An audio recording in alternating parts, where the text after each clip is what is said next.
panel discussions.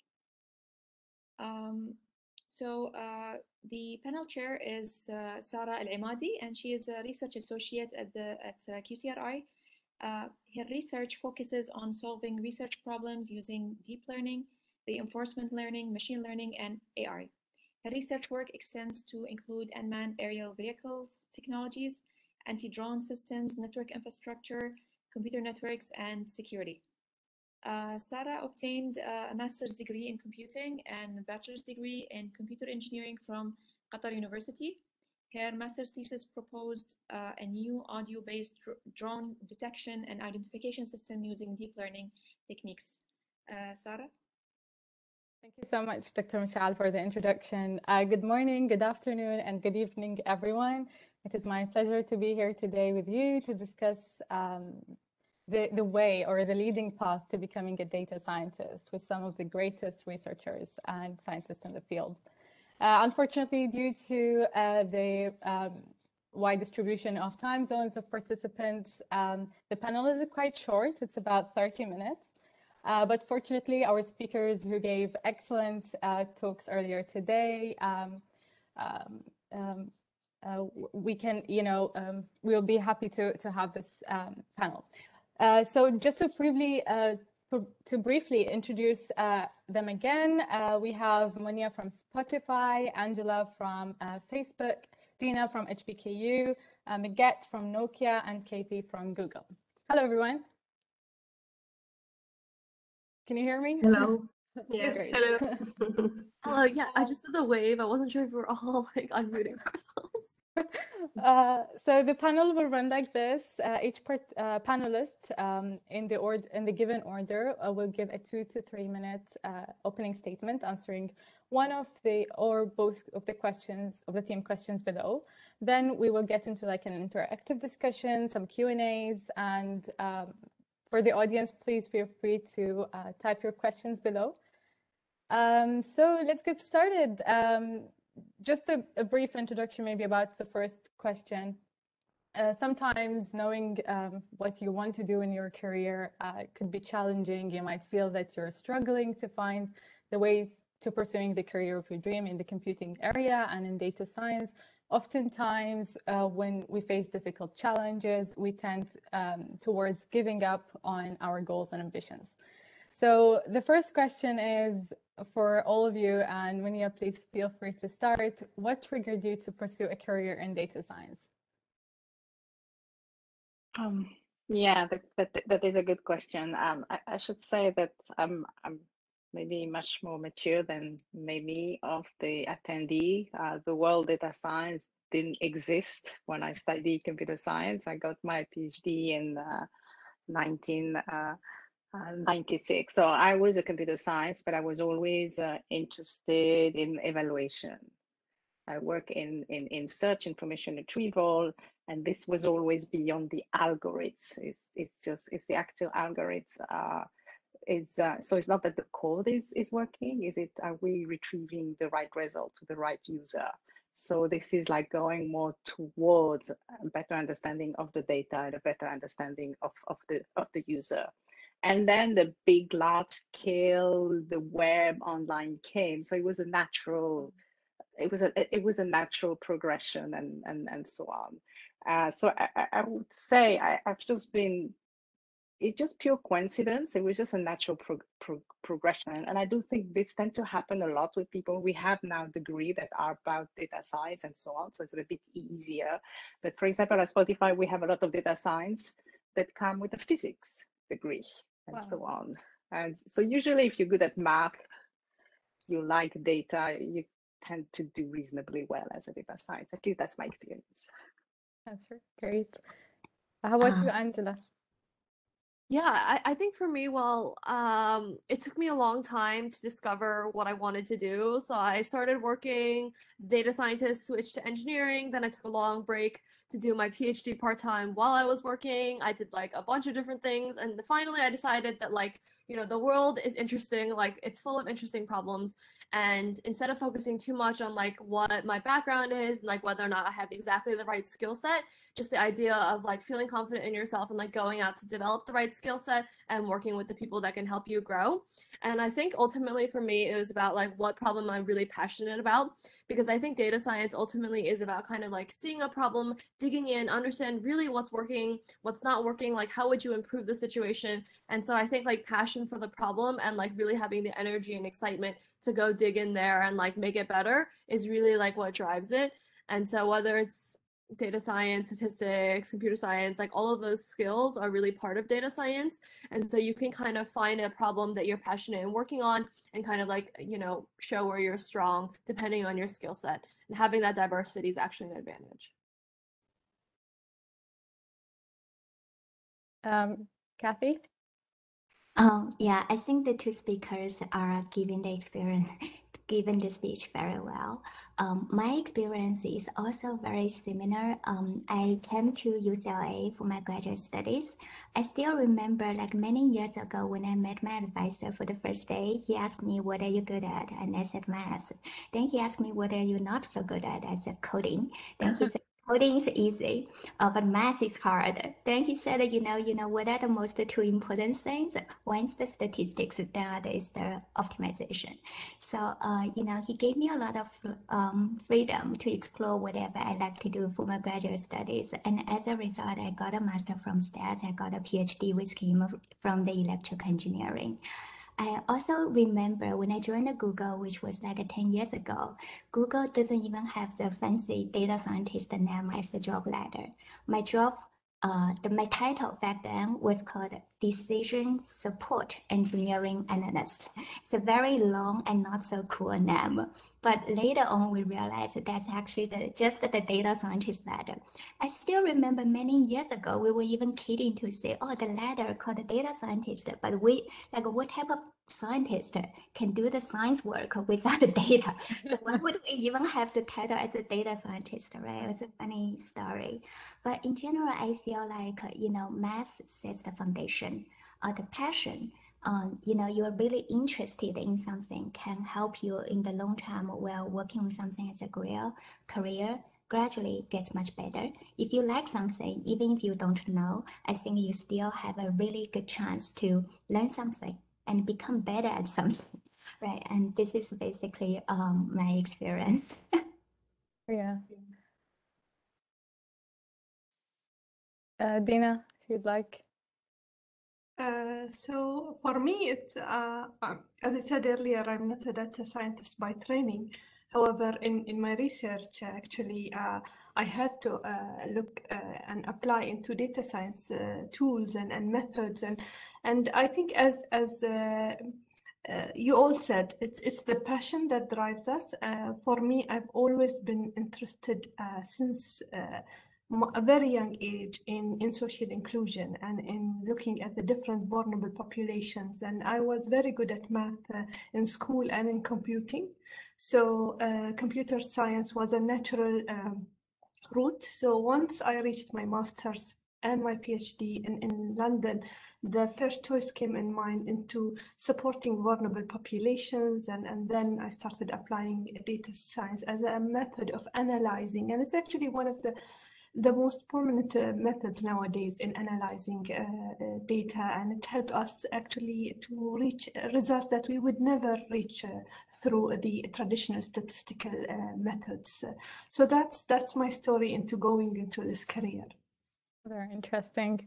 How about you, Magat? So, in fact, for me, I always loved math.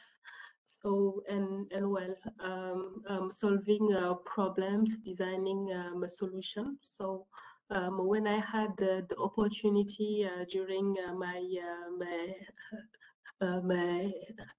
engineering studies, it was a clear evidence, in fact. An easy decision to go to a mathematical degree and well in a data science degree. I just want to offer like a very quick counterpoint. So unlike everyone else, I like math, but I never thought I was particularly good at it. Maybe because like the scale of mathematical knowledge is like, immense, right? And so like, and I think the more further along you go in math, it becomes very abstract, and I find it very difficult to understand like exactly what is going on. And so you can still be a data scientist even if you're not good at math. You can just like pick up skills in other areas. That's a very good point, because majority of people are just, afraid of maths in general, so they avoid even looking into this field when they're trying to select like even majors at college. So with that, do you think a degree in data science is essential to land a job in data science?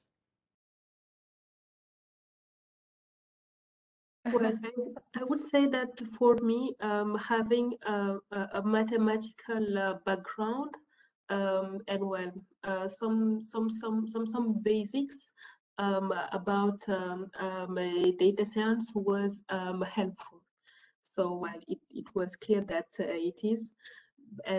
But well, if it is necessary, I don't really know. I think that well, data science ultimately is about solving problems. So well, to think about new approaches, so being creative and innovative. So yeah, I guess that yeah. Yeah, you don't need maybe the degree to go through the career. Yeah. Maybe Munya, when she started talking about this, she said back then when data science was not here, back then we didn't even have degrees in data science. So I think I don't know if you can give us some of your insights on that. Is a degree really an essential? I think those degrees are good. They allow you to be more focused. They allow you to really learn the basic that is needed. There is a big need of data scientists. We can't wait for people to slowly convert into this. So for that perspective, it's a good one. Maybe the only thing is don't feel you cannot be a data scientist if you have not got one of those degrees. So that will be my message and so on. And if you're not so sure, do those degrees. They're not going to stop people actually, but hopefully it gives a little bit. And be passionate, be ready, be somebody. You need good math, you need good statistics, but be ready just to spend time lost trying to find something and so on. And this will make you a great data scientist, but you still need some of the math and the statistics for it. Okay. Yeah, one thing I kind of want to jump in here is that I think sometimes people need time to make decisions, and often decisions are driven by kind of more knowledge. And so degrees are often correlated with like additional time to kind of better understand exactly what you would be doing in that profession, along with internships. And so I think it's common that like many people pursue a degree, find they like it, and then kind of pursue that career. So there's a high correlation with that. But if you're not necessarily a data scientist in your degree, like you can also have a data science internship. There's a lot of opportunities to pursue. Try and do a side project, which is like very common in coding. And so I think all of those things can help you make decisions, and not to like, be too nervous, like if right now your degree is not like a data science degree. Yeah. I mean, this was something, just a very personal story here. I was originally a computer engineer with focus on networks, and I just recently jumped into that kind of area of AI, doing my master's. So I agree with you, a degree in like computer engineering, computing, or even data science would be helpful. But, now with education and everything available online, I think people can catch up very quickly. To get into this field.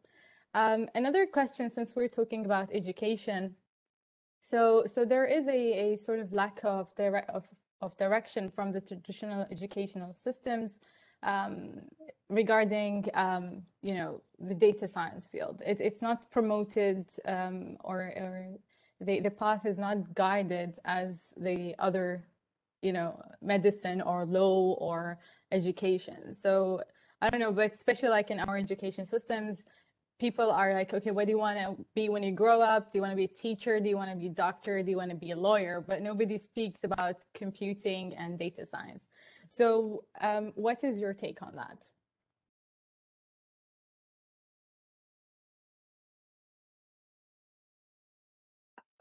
Maybe I can say something. Again, I'm more mature. I've been there longer. Things shift. So I was born in Algeria, in Algiers, and at that time you're a lawyer, a medical, or an engineer. Those were the three kind of job that was the proper job, kind of, and so on. I do think that computer science is a subset of engineer. And so on. I didn't decide to study computer science because at that time it was not clear. But again, even at recruiting at bachelor level, at least in the UK, is the math. And with a reasonably decent math, it opens quite a lot of activity. So it can be engineer, it could also be medical engineering, and all those kind of things. It's also important that at the beginning of a career is to not maybe go something so niche that you get stuck. It's better to have something a bit wider, to think of foundation and so on. So and this will help you more choice at the end. So maybe that's just adding a little bit of flavor. So education is not necessarily wrong, it's just more, it's more open, it's more foundational, and then it's people can just, okay, I'm much better into this or much better into law and all those kind of things. So yeah, again, I'm a bit older, so I've been going through all this. I would like to add here something I feel that is that kept me going actually. And that's something that we should say for young girls, especially, that if choose something you love and just keep going, because there are many things that could put you down in life, whether it's the education system or the community and many other obstacles. So once you choose something you really love and you really care about, nothing will stop you, believe me. Nothing, whether it's in the system or in the society or in the culture, nothing would stop you going. So with that, maybe we can jump into another question when we speak about challenges. Sometimes challenges in computer science and our field, like computer engineering, could be very overwhelming from, as you said, from different angles, things could hit us. So for all of you ladies, what keep you moving forward to achieving your goals, to getting where you are at the moment? I have to leave in 2 minutes, so I'll just jump here and then say goodbye. So my sister is like much younger than I am, like 12 years younger or something like that. And when she tells me about her problems, you know, like they're not really real problems, like now that I'm an adult, right? And so like having that kind of context and like looking back, you know, like every challenge when you face it for the first time, it feels really challenging. But then like when you have experience, like when you have kind of like overcome that challenge, like looking back, you know, it will be something like, oh, like I barely even remember that, even though I was like so stressed at the time. And so I think like that's like a really important perspective to have. And I think one of the biggest things that's helped me is that when I first started my career, I thought like, okay, I had to do everything by myself. You know, like when people talk about career growth or like leveling up, you always feel like you have to be more independent, like more on your own. Like, yes, I can do this and I can do that. Like, but that's not true, right? Like kind of becoming more senior, like becoming more experienced, a lot of that is like gaining the skills to understand like where do you need help, and then like kind of bringing on people who have the expertise in those areas. And so one of the things is like as your team becomes bigger, like why do you need like so many different people of all these different skill sets? It's like when you're tackling a more challenging problem, you bring on the people that can help you. And so the biggest thing for me was like, one, retain perspective, don't get too stressed, and then two, like really understand that growth is also about asking for help.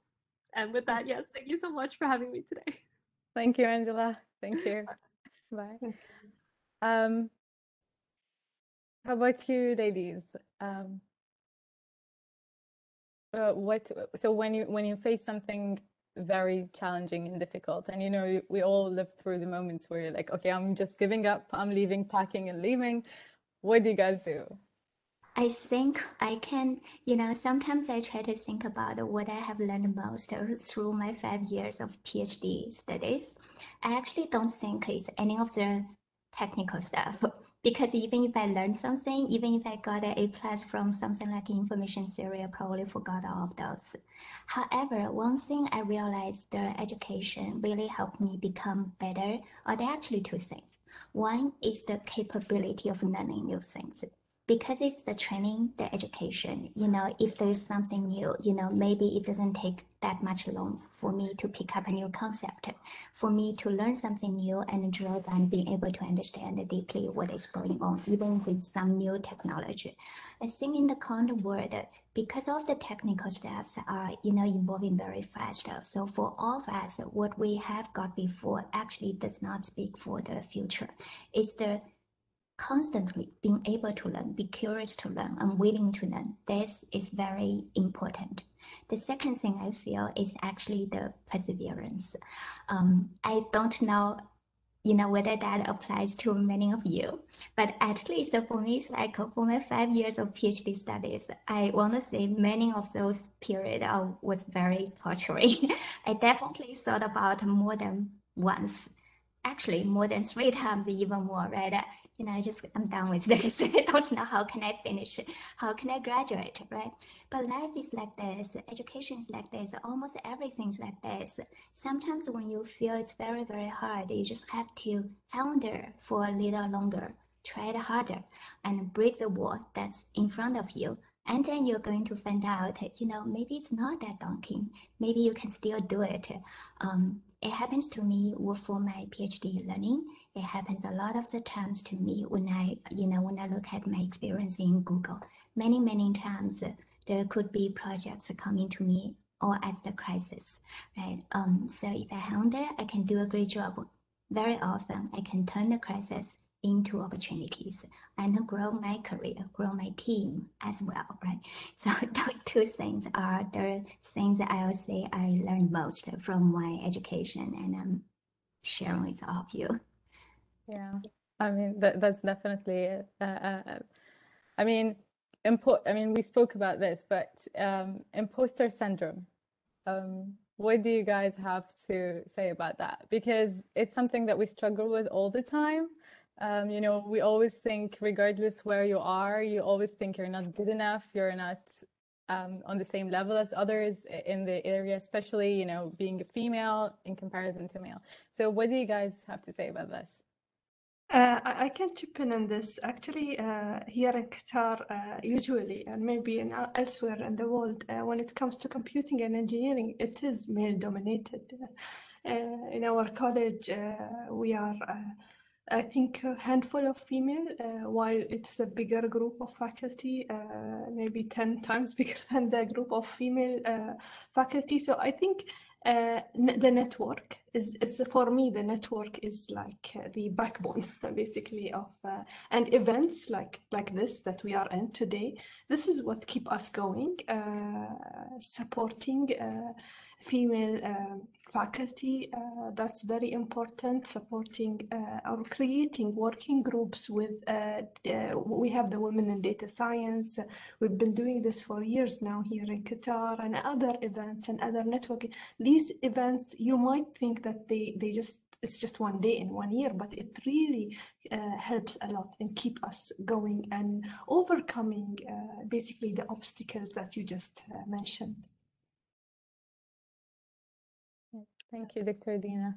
So Yeah, go ahead. I would say that for me, in fact, during my studies and also my first years of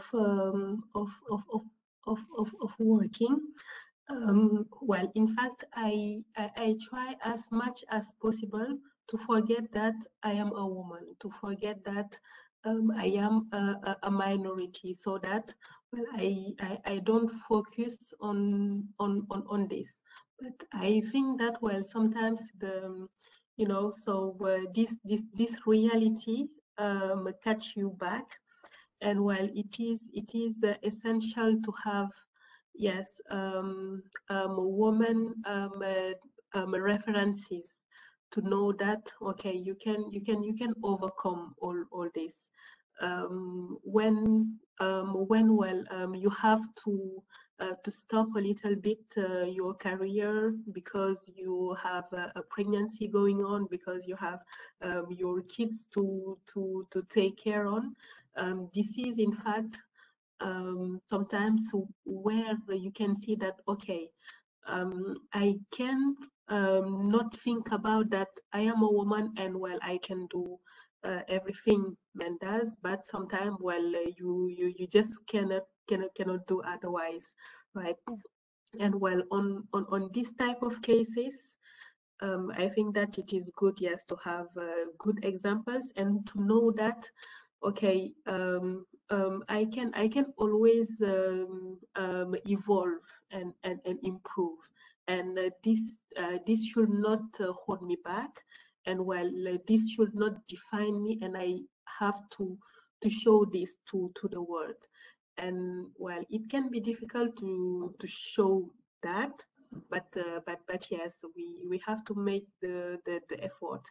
And I think that, well, all the politics also have a role to play on this, you know. So well, to make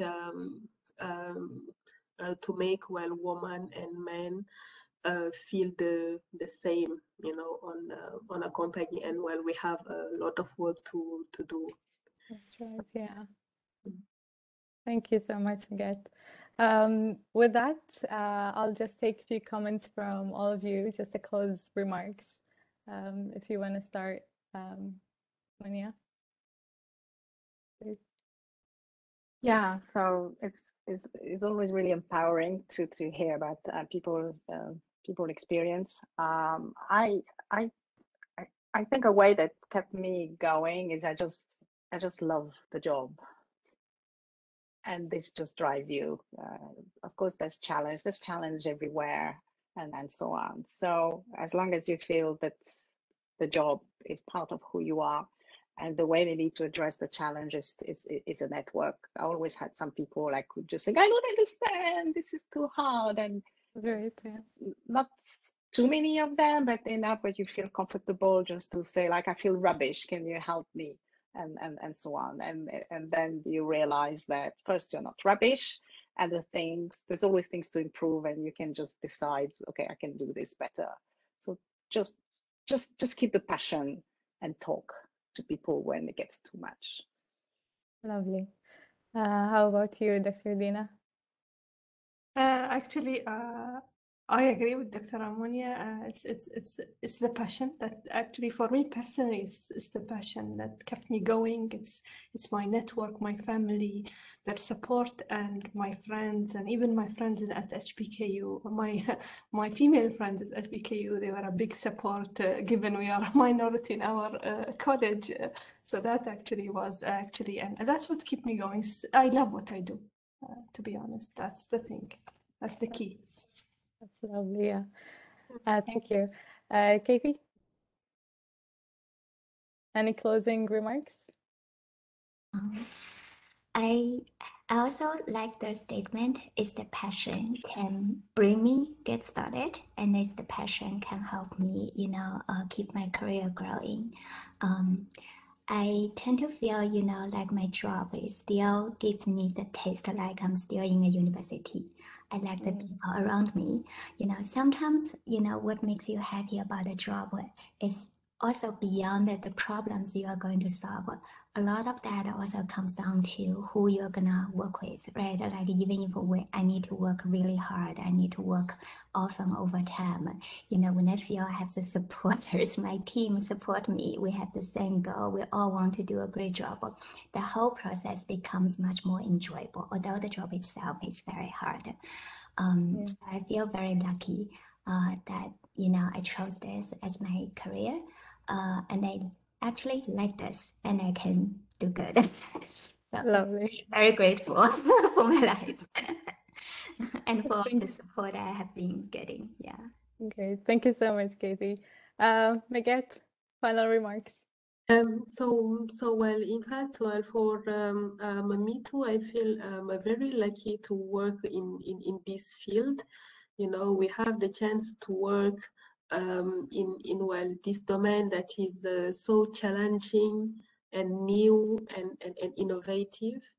And yes, it is pretty exciting to be part of the